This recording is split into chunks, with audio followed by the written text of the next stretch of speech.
Göran is still with us when we continue the conference. We are going to start our first panel with the topic AI for Good. How can the industry take advantage of future tech to ensure sustainable consumption? And I would like to present our guests, our panelists to you. And I will start with Peter Marcus from GVC in Israel. Hello there. Nice to be here. Well, you have a nice place where you are as well, I see. It's not a bad view, eh? Not a bad view. Not a bad view. Very much welcome, Peter. And in the studio we have Kajsa Nylander, Head of Sustainability at Svenska Spel. We have Dr. David Forsström, a researcher at the Department of Psychology at Stockholm University. And we have Henrik back as well.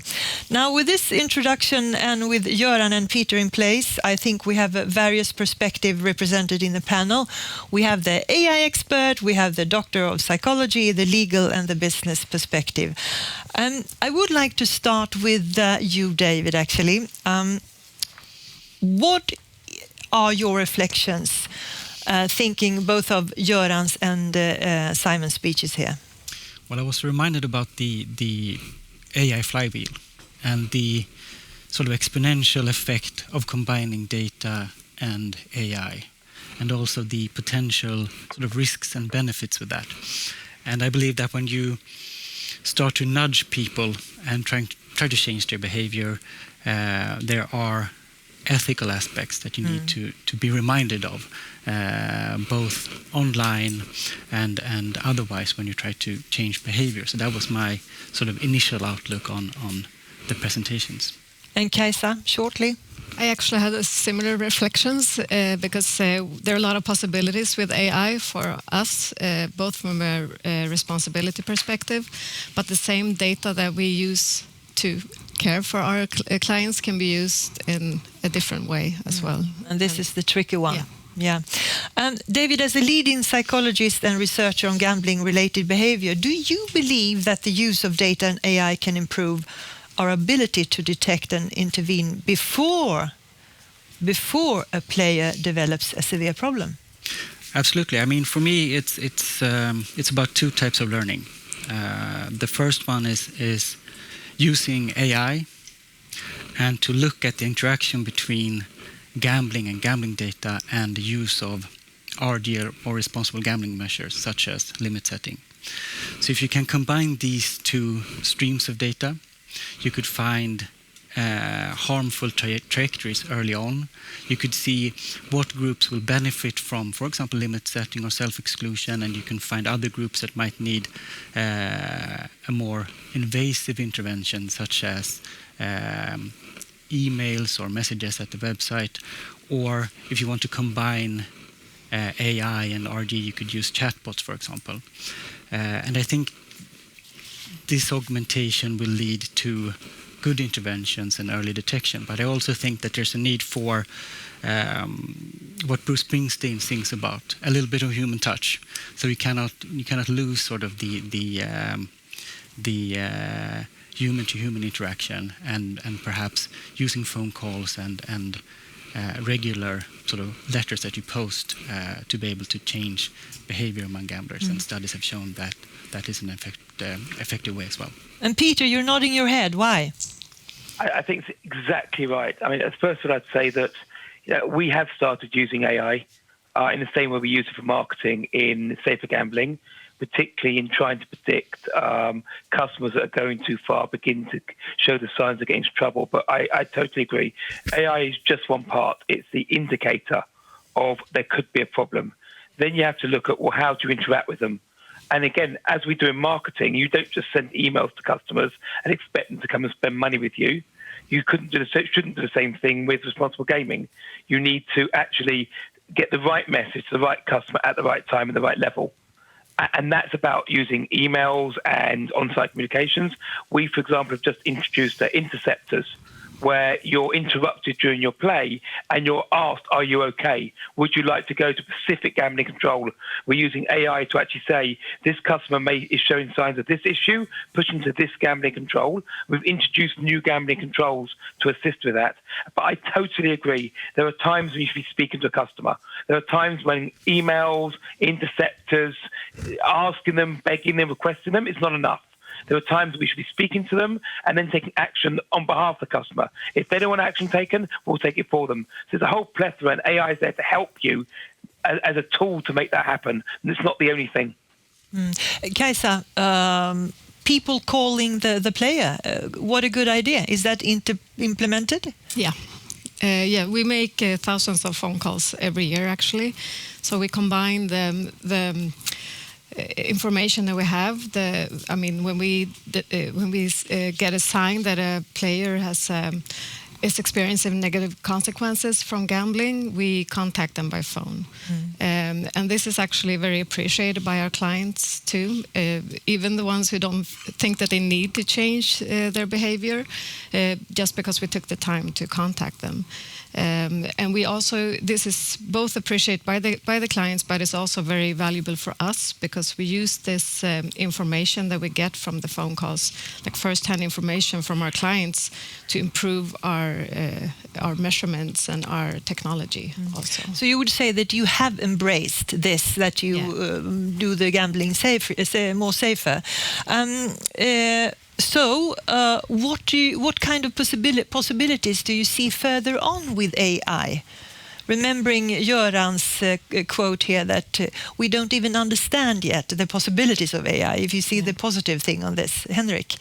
Yeah, no, that's what we're developing or discovering as we go along. I mean, we co-sponsor a PhD initiative regarding AI and how AI and responsible gambling can work together, and also our next generation of our own detection system is also focusing a lot more on the sort of automation and AI in that process as well, to make sure that it is as accurate as possible, and also with the DSM-5 scoring. So we're trying to move also towards more of a scientific-based sort of detection system rather than on sort of feelings. So that's steps that we're doing. But as I say, we're only scratching the surface. There's much more to do. You're only scratching the surface. Kajsa, do you want to add something? We have a question here afterwards.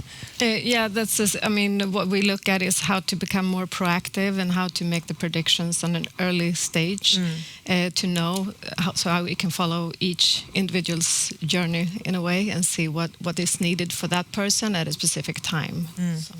Okay, we have a viewer's question here. I suppose this is for the operators. Are gambling operators investing enough in how to use AI for good and preventing harmful gambling, or are we hoping that other companies outside the industry will solve the problem? Can I pick that up? Peter, yeah.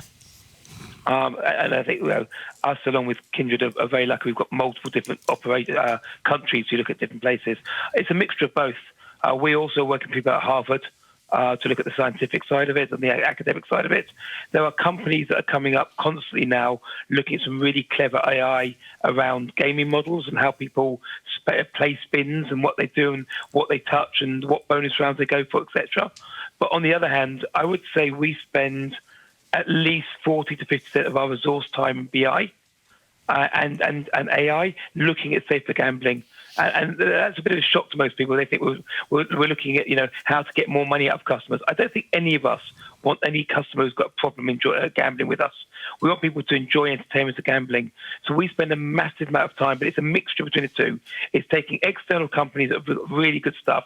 There's some amazing startups coming out, and then taking our knowledge and our data. The one thing I would say is, unlike any other form of gambling out there, actually, the online side has a plethora of data. It's about using it correctly. And you can use it in marketing and you can use it in safer gambling, almost in exactly the same way. Göran, of course, the question must go to you as well. Are there any learnings from other industries that you would say is spot on for the gambling industry to learn from when it comes to AI? I think what you just discussed is quite important, because some industries have really been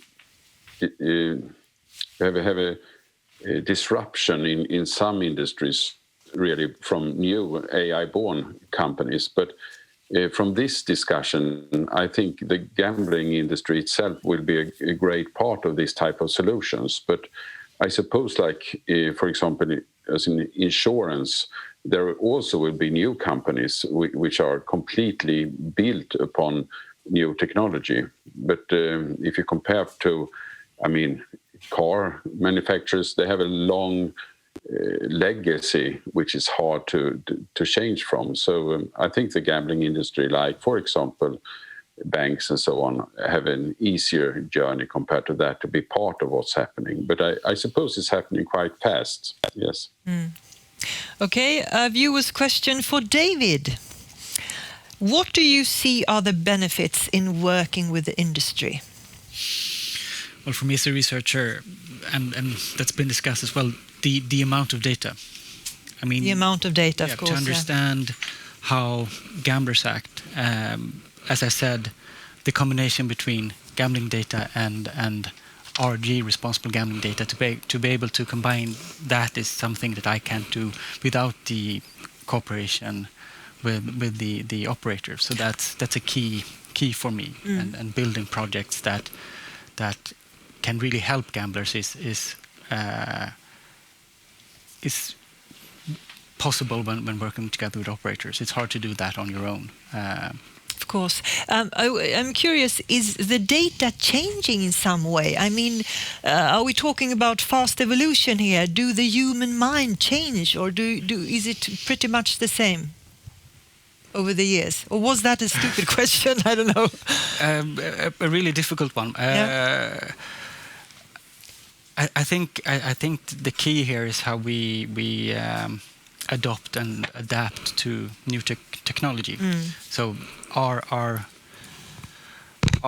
speed of adapting and adopting is getting faster, and the amount of data is growing. I don't think the human mind has changed that much, but the way we sort of use technology to help us is changing, and that is also changing what type of data that we will get.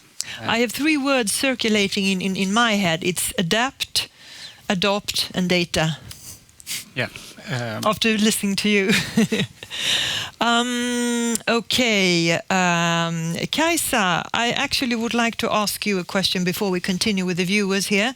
Well, you heard David here. It's all about how you use the data.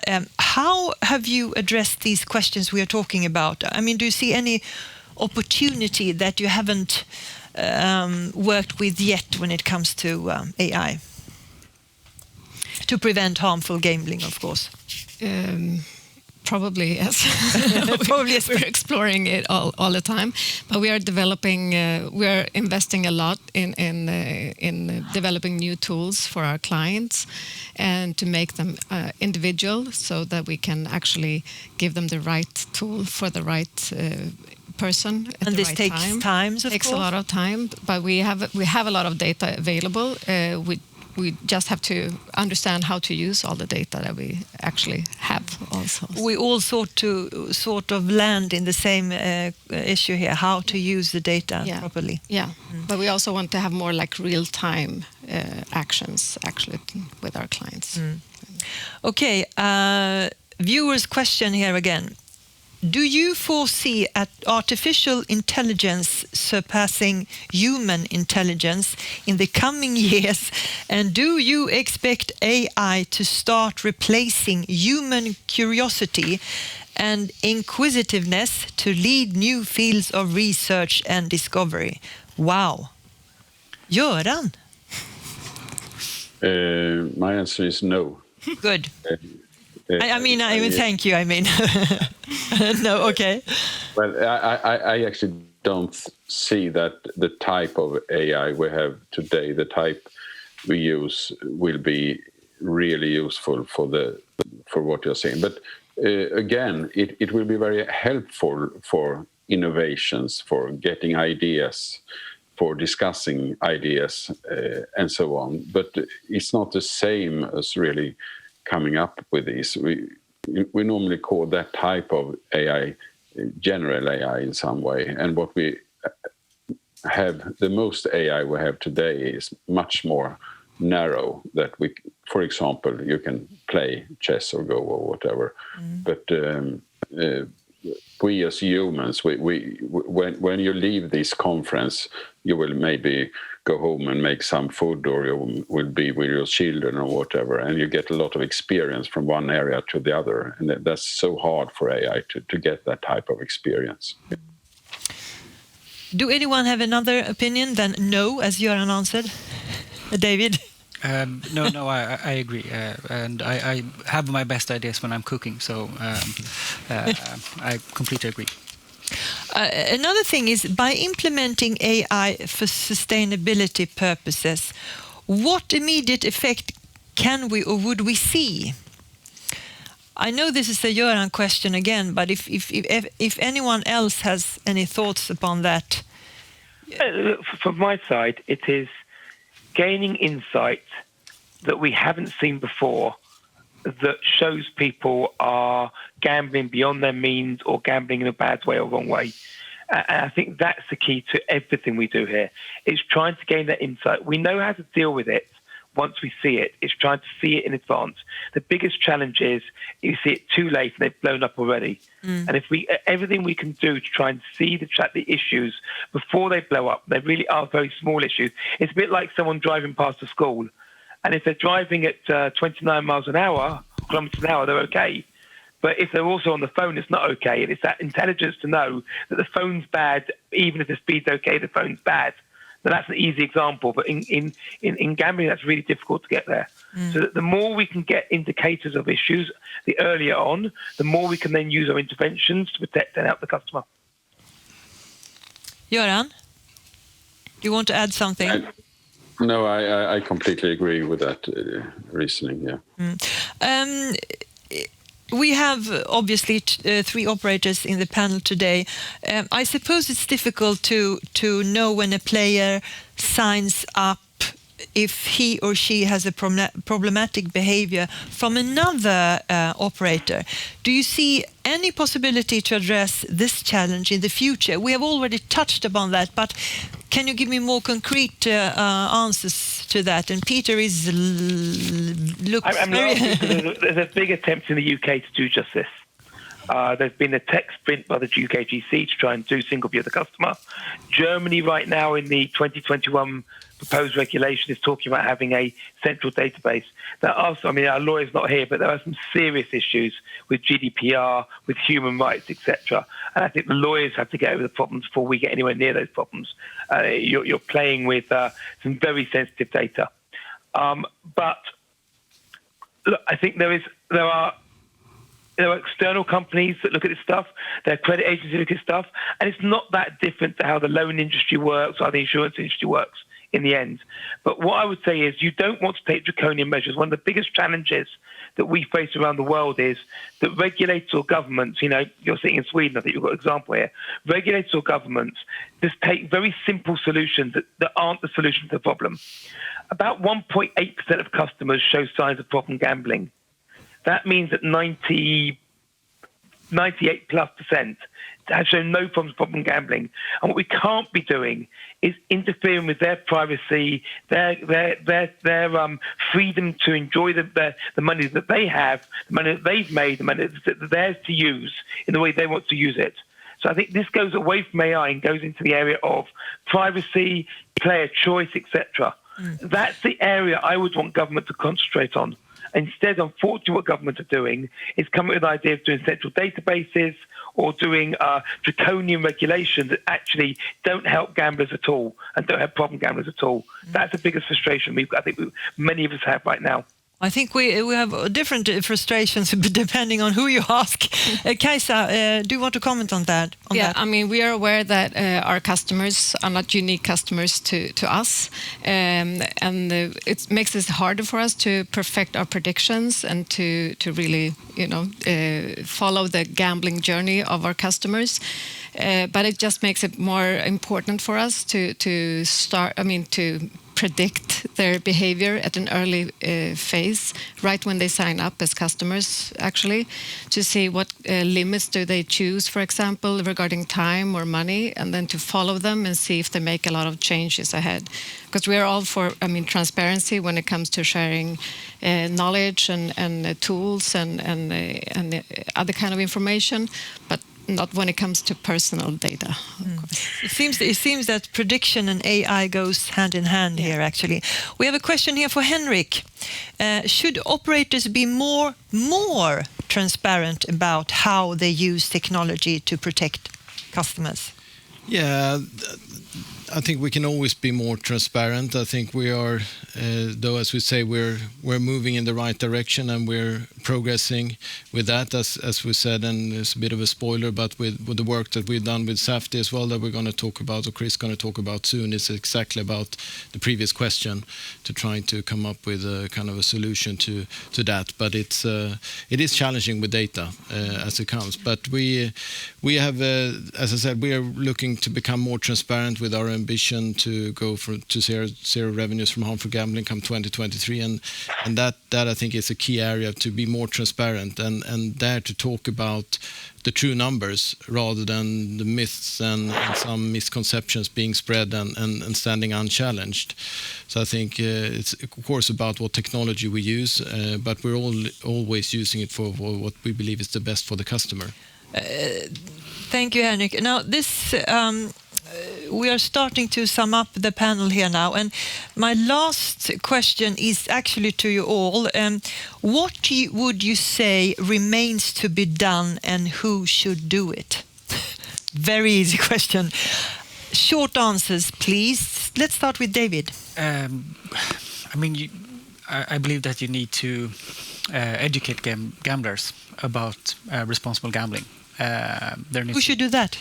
Operators and me as a researcher as well, looking at different types of RG measures and how they're used and what type of feedback that gamblers should have. Let's ask the operators. Is this a good idea? Yeah. Yeah? Yeah. Yeah? Yeah. Well, that's that, David. This should be done, and they say yes. So that's check in the box. Something else? No. Good. Let's continue with Kajsa again. Yeah, I think there are a lot of good things going on already among the operators, and I think we need to share more good experiences and like what is actually working and not. So you would like to share experiences as an operator? Yeah, more sharing, and also with other connected maybe industries such as the financial sector, for example. Cooperate with the financial sector. Yeah. Okay, Thank you, Kajsa. Henrik? Now, really across all stakeholder groups, to really make sure that everyone works towards the same ambition. I think that sometimes stable regulations and high sort of equal treatment for all operators and all stakeholders is a fundamental part of it, and gambling needs to be 100% and joyful. That's what we want everyone to support, and we as regulated operators are really trying to live that way, and then we would sort of want to be supported through all stakeholders in that ambition. And Peter, I think you almost answered it already, but you want to add something. What needs to be done? I agree that it has been said, but I think the other thing is I really wish that regulators and the industry would work together on this area. Sometimes it feels that we're working slightly different tangents, and if we work together, particularly on AI, I think there'll be I think we'll get to Henrik's via determination of zero revenue from gambling. We can get it to it quicker even. Yeah. So the more we work together and the less we work in different tangents, the quicker we get there. Thank you, Peter. Final words from Göran. What needs to be done from your perspective, and who should do it? I really agree with everyone here, and especially what Kajsa said, to look into what are people doing in the financial industry. But maybe the only thing I can add that you can even look further away from the financial industry, because AI, what it really does a lot is good pattern matching, and I see how healthcare are learning from car manufacturers, for example, regarding pattern matching, and I think there are actually quite a lot of experience from industries that you would not suspect that you can gain something from. Thank you very much, Göran, Peter, Henrik, Kajsa and David.